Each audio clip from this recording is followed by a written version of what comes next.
देखो, आज जो है हम लोग मिसलेनियस क्वेश्चन देखेंगे, ठीक है, नंबर सिस्टम पे। जैसे पहला क्वेश्चन हमारे पास दिया है ये, ठीक, 7/6, 7/9, 4/5, 5/7, ठीक है। तो इसमें सबसे छोटी संख्या बतानी है हमें, कौन सी होगी, ठीक है। तो देखो, जैसे हमारे पास फ्रैक्शन दिया है 7/6, 7/9, 4/5, 5/7। अब जिसमें न्यूमरेटर डिनोमिनेटर से बड़ा होगा तो वो तो संख्या एक से बड़ी होगी, ठीक है। तो पहले तो ये संख्या 7/6 है, इन तीनों में सबसे बड़ी होगी, तो इसको हम पहले ही हटा दे रहे हैं, ठीक। क्योंकि 7/6 एक से ज़्यादा होगी, 7/9 एक से कम, 4/5 एक से कम, 5/7 भी एक से कम होगी, ठीक है। अब जैसे हम संख्या लेते हैं 7/9 और 5/7, पहले ये दोनों इसलिए लिया क्योंकि इन दोनों के बीच संख्याओं का अंतर जो है सिर्फ 2 का है, दोनों में बराबर अंतर है। तो इसमें क्रॉस मल्टीप्लाई होता है, तो 7×7 = 49 और 9×5 = 45। तो बड़ी कौन सी हो जाएगी, 7/9, ठीक। तो हमारी छोटी संख्या हो जाएगी 5/7, पहली चीज। अब एक ऑप्शन बचा 4/5 का, तो 5/7 लिखा और 4/5। बस हमें इन दोनों में चेक करना कौन सी छोटी है, तो ये हो जाएगा 55 25 और 7×4 = 28, ठीक। ये बड़ी हो गई, 28 जिसमें आया वो बड़ी, तो 5/7 जो है सबसे छोटी संख्या हो गई, इसका आंसर हो जाएगा ऑप्शन डी, ठीक। इसी तरीके से सिमिलर क्वेश्चन एक और है, जैसे 9/13, ठीक, 17/26, 28/29, 33/52। इसमें सबसे छोटी संख्या कौन सी है, ठीक है। तो देखो, 28/29 अगर हम देखें तो इनमें दोनों संख्याओं के बीच में सिर्फ एक का अंतर है। जब दो संख्याओं के बीच में सिर्फ एक का अंतर हो तो वो सबसे बड़ी संख्या होगी, तो ये तो सबसे बड़ी संख्या हो गई, ठीक। फिर 17/26, इसमें अंतर कितने का है, 17/26 में अंतर है 3 और 9, 9 का अंतर है, ठीक। 9/13 में अंतर कितने का है, 4 का अंतर है। और 33 और 52 में अंतर कितने का है, 7 2 9 19 का अंतर है। तो सबसे ज्यादा अंतर जहाँ पर होगा तो वो संख्या जो है सबसे छोटी हो जाएगी। तो सबसे छोटी संख्या कौन सी हो जाएगी, 33/52, इस क्वेश्चन के लिए। बात समझ में आई। अब आगे देखते हैं। अब जैसे क्वेश्चन हमारे पास दिया है, किसी संख्या को 899 से भाग देने पर शेषफल 63 प्राप्त होता है, यदि उसी संख्या को 29 से भाग दे तो शेषफल क्या प्राप्त हो। इस तरीके के जो भी क्वेश्चन होंगे हमें सॉल्व करने के लिए करना क्या है कि जो हमारे पास शेषफल दिया है 63, इसको जिस संख्या से भाग देना है, 29 से भाग दिया जा रहा है, तो 29 से भाग दे तो जो शेषफल आएगा वही उसका आंसर होगा, ठीक। तो 29 से भाग देने पर ये 2 बार जाएगा, या 3 बार जाए, 3 दूना 6, 3 27, ये ज़्यादा 2 बार जाएगा, ठीक। 2 9 18, 58 आ जाएगा। शेषफल कितना आ गया, 5, तो 5 इसका सही आंसर हो जाएगा, ठीक, ऑप्शन बी। अगला क्वेश्चन है, जैसे दिया हुआ है हमारे पास 9 की पावर 6 माइनस 11 को जब 8 से भाग देना है तो शेषफल क्या प्राप्त होगा। अब इस तरीके का क्वेश्चन कल हम लोगों ने पिछले वीडियो में पढ़ा था। तो अगर हम 9 को 8 से भाग दें तो हमें शेषफल क्या प्राप्त होगा, प्लस का 1, उसकी पावर कितनी होगी 6, माइनस 8 से 11 को भाग दे तो कितना शेषफल आ जाएगा, प्लस का 3, ठीक, प्लस का 3, ये आ जाएगा। अब यहाँ पर देखो, एक को कितने बार विभाग दें, एक को कितने बार विभाग दें तो एक ही मिलेगा, तो 1 माइनस 3/8 बराबर माइनस का 2/8। तो शेषफल कितना आ जाएगा, माइनस में रिमाइंडर आया है तो 8 माइनस 2, 6 आंसर आ गया। बात समझ में आई, ठीक, ऑप्शन ए इसका सही हो जाएगा। अगला क्वेश्चन देखो। अगला क्वेश्चन है, एक टैंक का एक चौथाई भाग 1/135 लीटर पानी धारण करता है, मतलब कोई टैंक होगा, उसका एक चौथाई भाग जो है 135 लीटर कैपेसिटी है, ठीक। यदि टैंक के 180 लीटर पानी हो तो टैंक का कितना भाग भरा है? तो जैसे 1/4 भाग 135 के बराबर है, तो एक जो है कंप्लीट हो गया ना, एक क्या है कंप्लीट, तो 135 गुणे 4, ये टोटल कैपेसिटी आ गई टैंक की, ठीक। तो इसको मल्टीप्लाई कर दो, 400, 4 त्रिक 12, 4 पंचे 20, 045, 540, 540 लीटर इसकी कैपेसिटी आ गई। अब बोल रहा है टैंक जो है 180 लीटर पानी से भरा हो तो टैंक का कितना भाग भरा है? तो 180 बटे 540, 18 3 54, कितना भरा है? 1/3 भाग ये भरा है। ऑप्शन सी इसका सही है, ठीक। आगे क्वेश्चन देखो। जैसे पहला क्वेश्चन है 9 नंबर, किसी संख्या का 1/5 उसी संख्या के 1/7 से 10 अधिक है, तो वह संख्या बताना है। तो आप इसको करने के लिए कैसे करते हैं? 1/5 है किसी संख्या का, उसी संख्या के 1/7, 1/7 से 10 अधिक है, इसी तरीके से लिखेंगे, एलसीएम ले लेंगे तो 7 माइनस 5/35 बराबर 10, ये कितना गया? 2/35 बराबर 10, इसका मतलब वो 2/35 जो है 10 के बराबर है, एक बराबर में निकालना है, तो 10 गुणे 35 बटे 2, ये कितना आ जाएगा? 350 बटे 2, 2 कम 2, 2 दूना 4, नहीं 2 सत्ते 14, ठीक, और 1 2 पंचे 10, 175 इसका आंसर आ जाएगा, ठीक। समझ में आया? ठीक है, आगे क्वेश्चन देखो। अगला अगला क्वेश्चन है, एक कक्षा में छात्रों का 3/5 लड़कियां हैं तथा शेष लड़के हैं। एक कक्षा में मान लो टोटल लड़के कुछ होंगे, जिसका 3/5 लड़कियां हैं और शेष लड़के हैं। तो अगर 3/5 लड़कियां हैं, ठीक, लड़कियां हैं, गर्ल्स, ठीक, तो बॉयज कितने हो गए? 2/5 हो गए। तो अगर हम रेशियो में निकाल लें तो गर्ल्स और बॉयज का रेशियो कितना आ जाएगा? 3 और 2 का आ जाएगा। बात समझ में? यदि लड़कियों का 2/9 और लड़कों के 1/4 अनुपस्थित है, तो कुल विद्यार्थियों की संख्या का कितना भाग उपस्थित है? तो लड़कियों का अगर 2/9 अनुपस्थित है तो उपस्थित कितना है भाई? लड़कियों का 2/9 उपस्थित है, अनुपस्थित है, तो उपस्थित कितने होंगे? 7/9 उपस्थित होंगे। तो गर्ल्स कितनी है? 3, 3 का 7/9, ठीक, ये उपस्थित वाला हमने निकाला डायरेक्ट। फिर लड़कों का 1/4 अनुपस्थित है, तो उपस्थित कितने होंगे? 3/4, ठीक, तो 2 गुणे 3/4, कुल छात्र कितने हैं? कुल छात्र 5 हैं भाई, ये संख्या ली हमने, कुल छात्र कितने हैं? 5 हैं।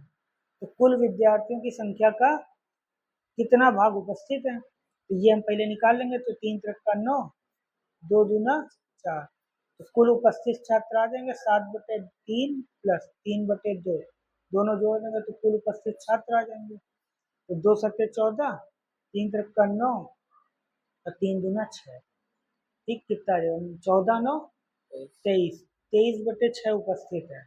कुल छात्र कितने हो गए? 5, तो कुल से निकालना है तो 23/6/5, 23/30, ये आंसर आ जाएगा, ठीक है। ऑप्शन ए इसका करेक्ट आंसर, ठीक है। आगे देखो, अगला क्वेश्चन हम लोग देख रहे हैं, समझ में आया पूरा? अगला क्वेश्चन जैसे हमारे पास है कि एक 85 मीटर लंबाई की छड़ को 2 भागों में विभाजित किया गया, ठीक। यदि छड़ का पहला भाग दूसरे भाग का 2/3 है तो बड़ा भाग निकालो। जैसे कोई मान लो ये छड़ रही होगी, इसको किसी पार्ट में डिवाइड किया, तो जो छड़ का पहला भाग है दूसरे भाग, मान लो पहला भाग x है तो दूसरा भाग y हुआ, तो पहला भाग जो है दूसरे भाग का 2/3 है, ऐसे ही तो लिखेंगे हम।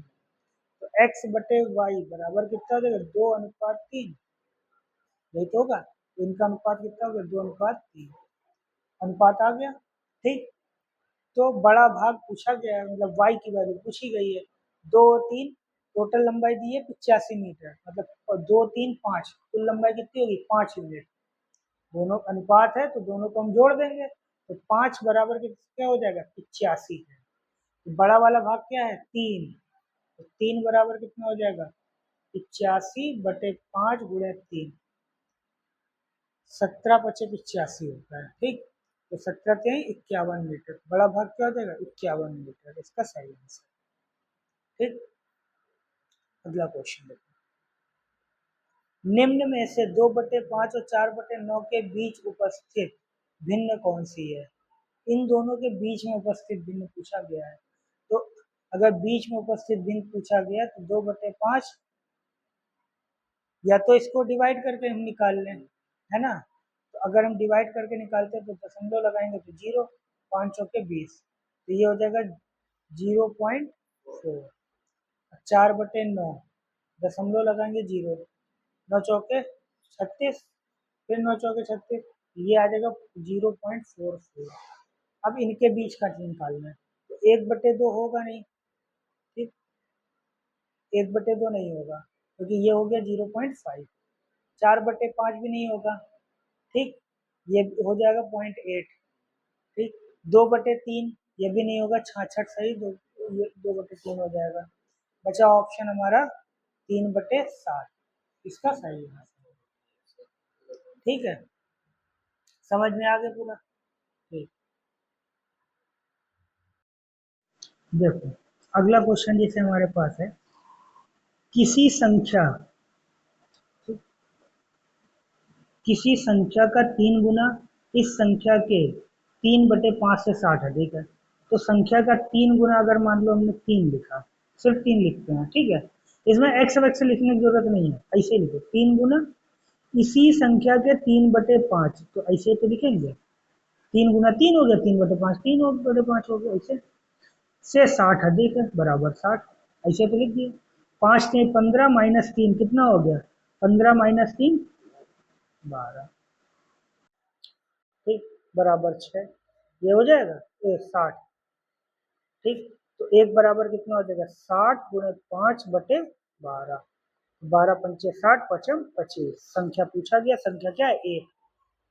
ये क्वेश्चन इस तरीके से किए जाते हैं, मतलब x मानने की जरूरत नहीं है, इसको हमने संख्या ही 1 मान ली, तो 1 मान ली तो इस तरीके से हम सॉल्व कर सकते हैं। ठीक, जैसे अगला क्वेश्चन है, एक व्यक्ति अपनी आय का 1/4 भाग भोजन पर, तो अपनी आय का 1/4 भाग भोजन पर, ठीक, 2/3 भाग मकान के किराए पर, गुणे 2/3 भाग, या अभी गुणा नहीं करते हैं। ठीक, अभी इसको लिखते हैं।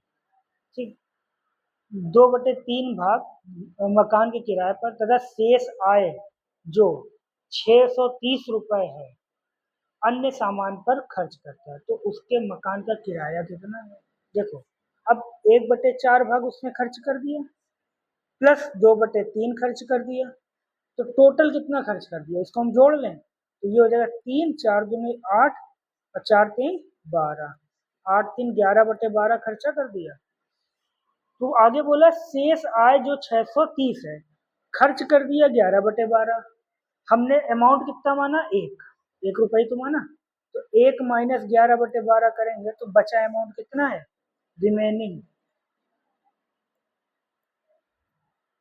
अमाउंट। ठीक, 1/12 बचेगा, और ये किसके बराबर है, बचा हुआ शेष आय 630 रुपए है, 630। तो हमें अमाउंट निकालना है, तो देखो निकालना क्या है, तो उसके मकान का किराया कितना, मकान के किराए पे कितना खर्चा कर रहा था, 2/3 बार, 2/3 खर्च कर रहा था, तो 1/12 बराबर ये है, तो हमें निकालना कितना है 2/3, तो 630 बटे, अब 1/12 से डिवाइड करेंगे, तो ये क्या हो जाएगा, 12 से मल्टीप्लाई हो जाएगा, ठीक, और 2/3 से मल्टीप्लाई कर देंगे, ठीक। तो ये हो जाएगा 3 चौक 12, 4 दूना 8, 630 गुणे 8, ठीक है। कितना आ जाएगा, 800, 8×2 = 24 और 8 छंग 48, 50 50, 5040। ए ऑप्शन इसका सही है। बात समझ में आई कैसे करना कुछ।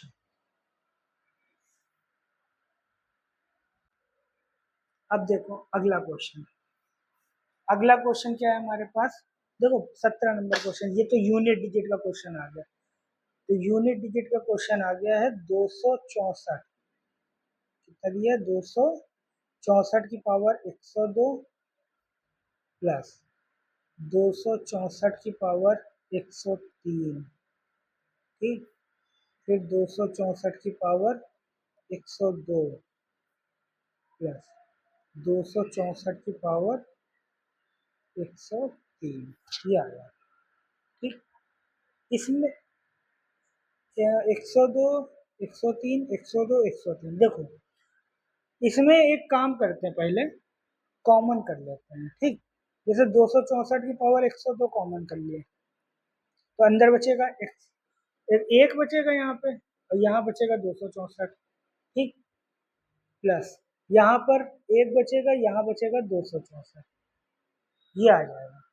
तो 264 की पावर 102, ये हो जाएगा 264 और एक 265, 265 और 265 दोनों आ जाएगा, दोनों जोड़ देंगे, 5 5 10, 6 6 12 1 13, 2 2 4 1 5, ठीक।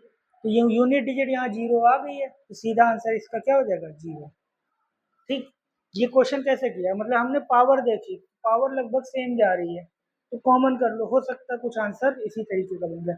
तो आप पेपर में करेंगे तो ये पूरा सॉल्व करने की जरूरत नहीं है, सीधा हमें दिख रहा है 264 1 65, 264 1 65, 5 5 जी 10 हो गया, 0 यूनिट डिजिट आ गया, बाकी मल्टीप्लाई में है, तो यूनिट डिजिट 0 आएगा ही, ठीक।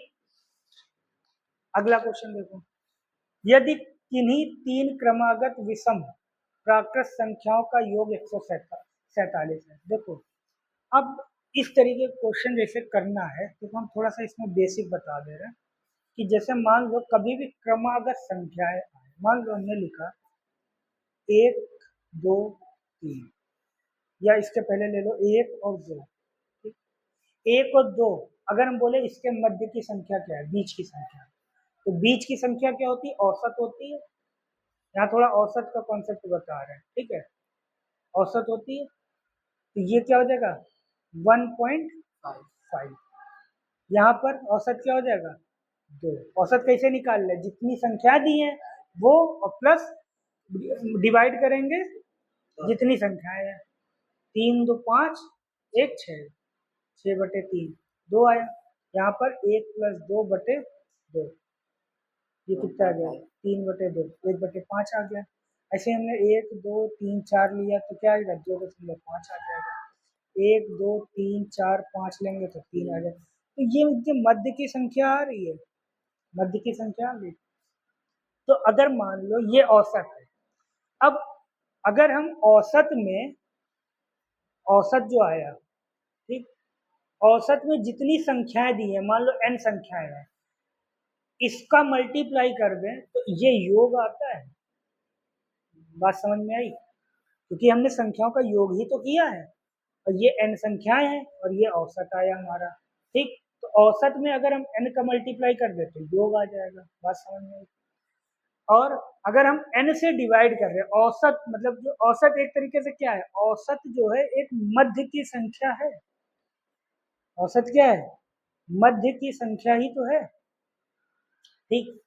तो अगर मान लो हमने, हमारे पास संख्या दी है, एक संख्या दी है 6, किन्हीं 3 लगातार संख्याओं का ये योग दिया है, 6 जो है कि किन्हीं 3 लगातार संख्याओं का योग है, तो अगर योग है तो 3 से हम डिवाइड कर दें तो 2 आया, तो 2 को हमने बीच में रखा, लगातार संख्या है तो 1 माइनस किया, 1 जोड़ दिया, 1 आ गई 1, 1 आ गई 3, संख्या आ गई।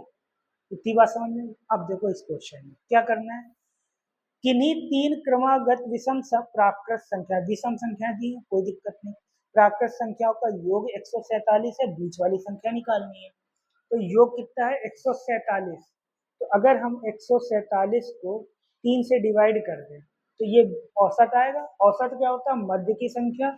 तो 3 से डिवाइड किया तो 3 चौक 12, 3 नवा 27। तो ये मध्य की संख्या होगी।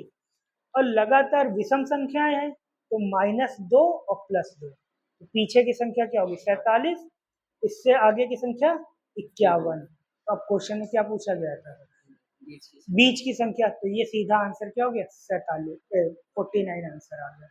अगर ये पूछा जाता बड़ी संख्या क्या होती तो 51 होती, छोटी संख्या क्या होती तो 47 होती। ठीक, ये इसका बेसिक था थोड़ा सा। बाकी औसत वाला जब चैप्टर पढ़ाएंगे तब उसमें डिटेल से पूरा इसको बताएंगे। ठीक, देखो अगला क्वेश्चन है हमारे पास। यदि तीन क्रमागत विषम प्राकृत संख्याएं जो 3 से विभाजित हैं का योग 63 है तो उनमें सबसे बड़ी संख्या क्या है। तो अब इसको सेम उसी तरीके से करेंगे। अगर देखो पहली चीज तो अगर हम 3 से विभाजित विषम संख्या कैसे पता करें, पहले तो ये हमें देखो 3 का अगर हम टेबल पढ़े तो हमें 3 मिलेगा, फिर 9 मिलेगा, फिर 15 मिलेगा, फिर 21 मिलेगा और फिर 27 मिलेगा। ऐसे ही आगे संख्या मिलेंगी। मतलब अगर इनका 6 का अंतर लें, ठीक, 6 का अंतर लें तो हमें सिर्फ विषम संख्याएं मिलेंगी जो 3 से डिविजिबल है। ठीक, तो अब देखो योग दिया है 63, तो 63 को हम 3 से डिवाइड कर दें तो बीच की संख्या आ जाएगी 3 दूना 6, 3 एकम 3। इससे 6 घटा दो, 6 जोड़ दो। बड़ी संख्या पूछा गया है, 6 जोड़ दो, 27 आंसर। ठीक, अगला क्वेश्चन। एक संख्या को 2 गुना करके उसमें 9 जोड़ा जाता है, यदि परिणाम को 3 गुना कर दें तब वह संख्या 75 के बराबर हो जाती है। देखो अब यहाँ पर x मानना पड़ेगा, क्यों, क्योंकि इसमें जोड़ा जा रहा है, कुछ जोड़ा या घटाया जा रहा है तो कंफ्यूजन हो जाएगा नंबर में। तो अगर मान लो हमने संख्या मान ली x तो उसका 2 गुना किया और उसमें 9 जोड़ दिया तो एक हमें संख्या ये मिल गई। अब यदि परिणाम को 3 गुना कर दो तो ये परिणाम है तो इसमें 3 गुना कर दें तब वह संख्या 75 के बराबर हो जाती है। तो ये संख्या किसके बराबर होगी 75।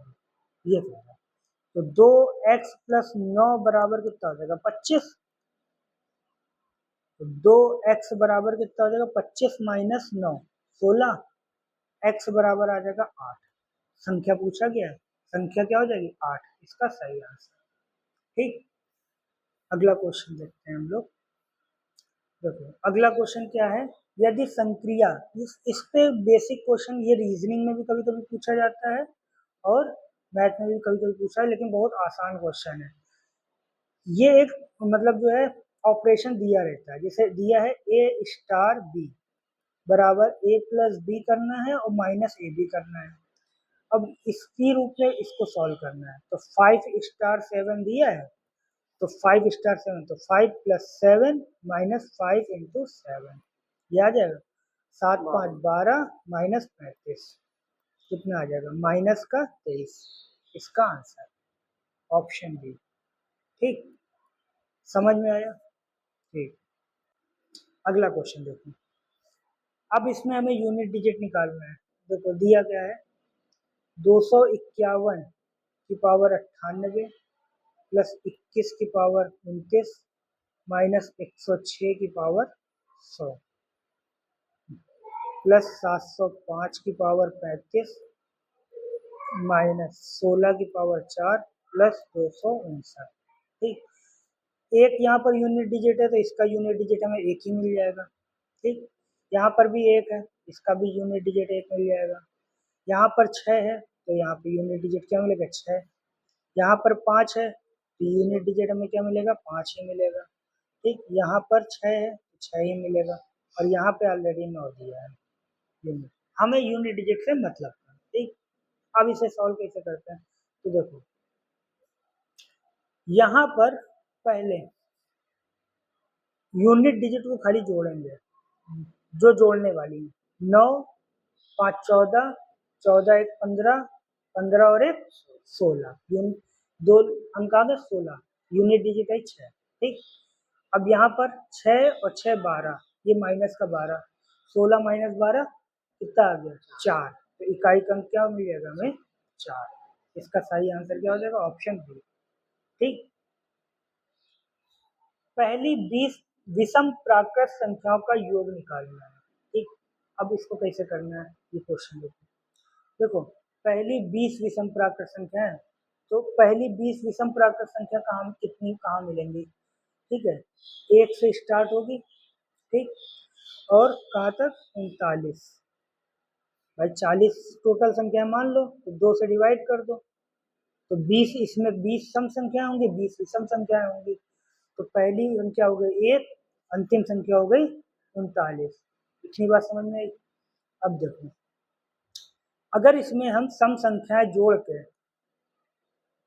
ये संख्या बनेगी, तो इसमें अगर मान लो सम संख्याएं जोड़ के +2 +4 +6 से लेके 40 तक और माइनस कर दें +2 +4 +6 से लेके 40 तक, कोई दिक्कत, ठीक।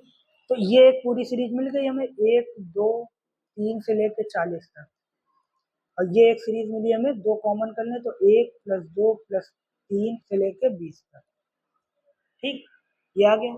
अब हमें अगर लगातार एक सीरीज होती है तो इसका फार्मूला होता है n+1/2 जो होता है, तो इसमें n की वैल्यू कितनी है 40, 40 गुणे 41/2 माइनस इसमें n की वैल्यू कितनी है 20, ये 2 बाहर रहेगा तो 20 गुणे 21/2, 2 से 2 कैंसिल, ठीक, 2 से ये कैंसिल 20, तो 20 यहाँ कॉमन कर लें तो यहाँ आ जाएगा 41 माइनस 21, तो 20 गुणे 20 ये आ जाएगा 400, इसका आंसर, ठीक, ऑप्शन सी इसका सही आंसर होगा, ठीक है, समझ में आया।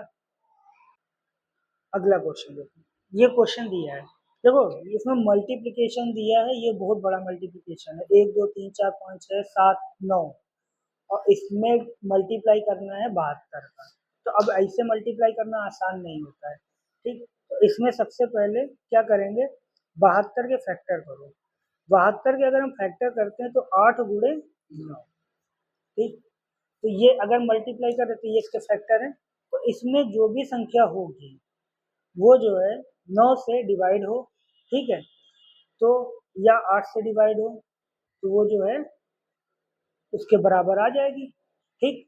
तो इसमें देखो हम पहले 9 की डिविजिबिलिटी चेक करेंगे, तो यहाँ पर 8 देखो कितने बार है 4 4 8, ठीक, यहाँ 8 बार है, यहाँ 4 4 8 1 9, ये नंबर तो 9 से डिवाइड नहीं होगा क्योंकि ये सब तो 9 से कट गया, यहाँ पर 8 आ रहा, ठीक, यहाँ पर देखो 9 से ये कट गया, ये कट गया, ये कट गया, 1 2 3 4 5, ये 40 हो जाएगा, ठीक, 8 × 40, ठीक, तो ये भी नहीं होगा आंसर। अब यहाँ पे यही ऑप्शन बचेगा, ऑप्शन सी इसका सही हो जाएगा, क्योंकि यहाँ पर 8 कितने बार है 9 बार है, इसका मतलब अगर हम जोड़ेंगे 8 को 9 बार लिखेंगे ऐसे 9 बार, तो 8 9 72 हुआ, तो ये संख्या 72 से पूरा डिवाइड हो जा रही है, बात समझ में आई। इस टाइप के क्वेश्चन को ऑप्शन से किया जा सकता है, ठीक, डिवाइड करिए इसे।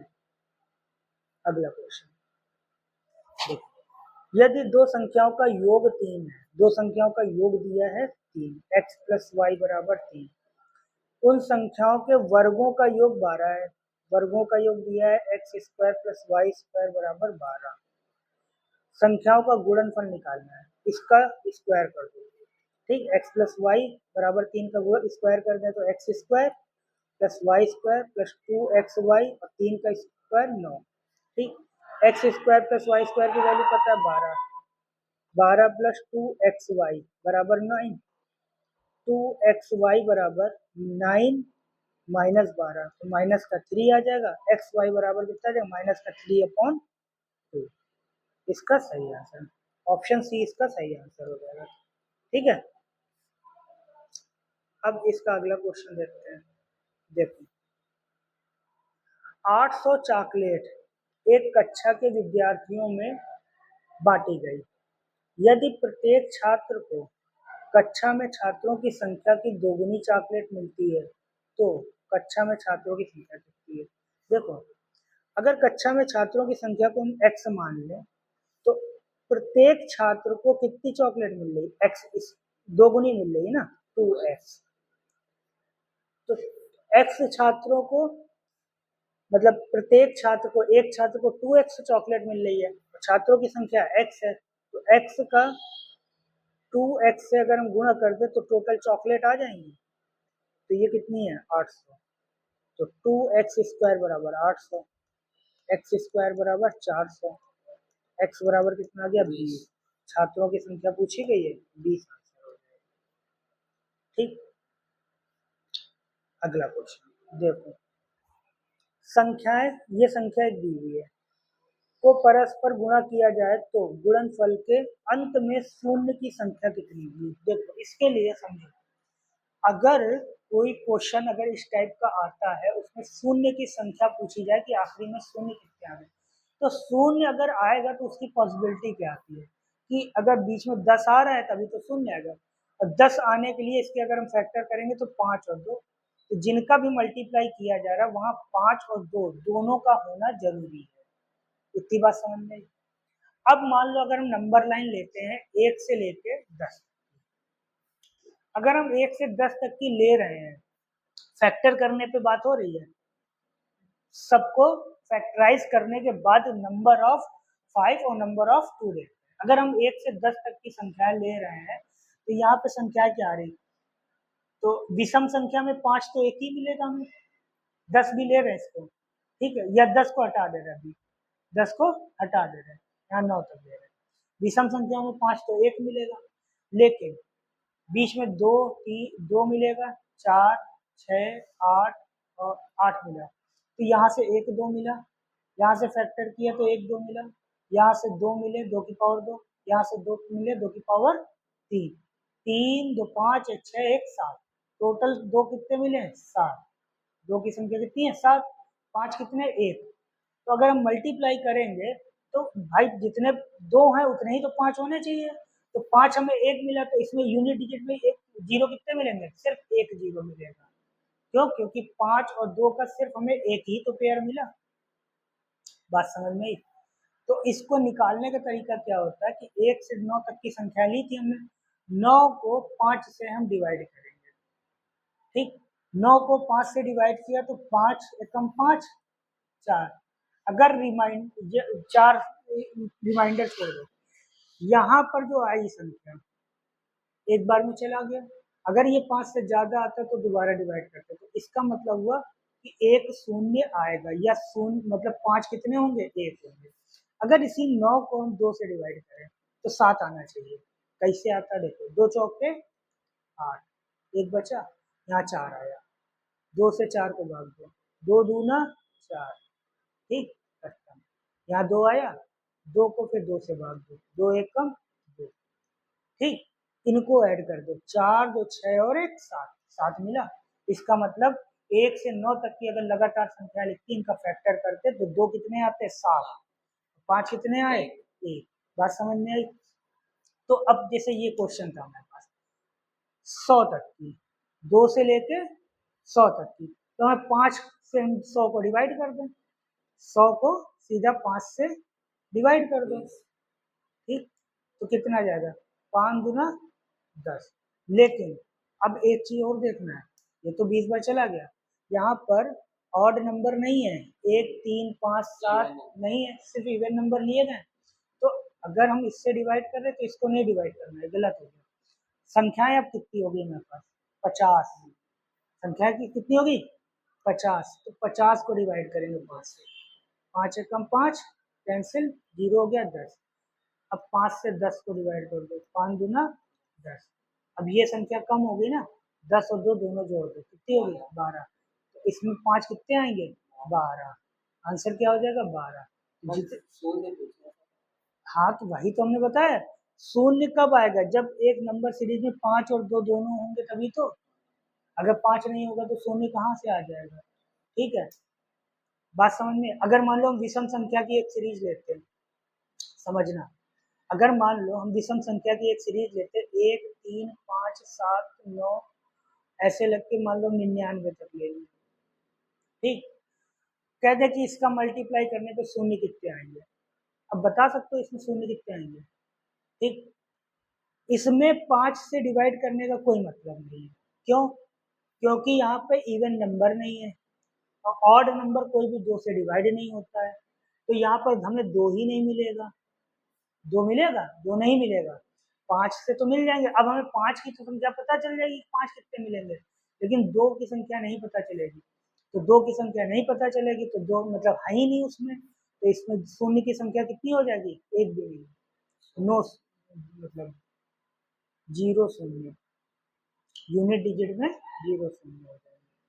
बात समझ में? अब यहीं पर अगर हम लिख देते हैं साथ में कि 100 का गुणा किया गया, ठीक, या हम 100 की जगह ये क्वेश्चन मान लो इस तरीके से बन जाता कि 1 2 3 से लेके 99 तक की हमने संख्या ली, ठीक, और साथ में हमने लिख लिया 64 का गुणा करना है। ठीक है, अब यहाँ तो विषम संख्याएं हैं, यहाँ 5 मिल जाएंगे, लेकिन यहाँ पर 2 नहीं मिलेगा इसमें। ठीक, 2 हमें मिलेगा कहाँ, 64 में, 2 हमें मिलेगा 64 में। तो 2 क्या होता है, 64 क्या होता है, 2 की पावर 6। ठीक, तो शून्यों की संख्या कितनी हो गई यहाँ पे, 6। बात समझ में? पूरा कॉन्सेप्ट समझ में? इसका डिटेल से कॉन्सेप्ट अगले वीडियो में बता देंगे कि लास्ट में यूनिट डिजिट में 0 कितने होते हैं। ठीक है, आज यहीं तक रखते हैं, फिर अगले वीडियो में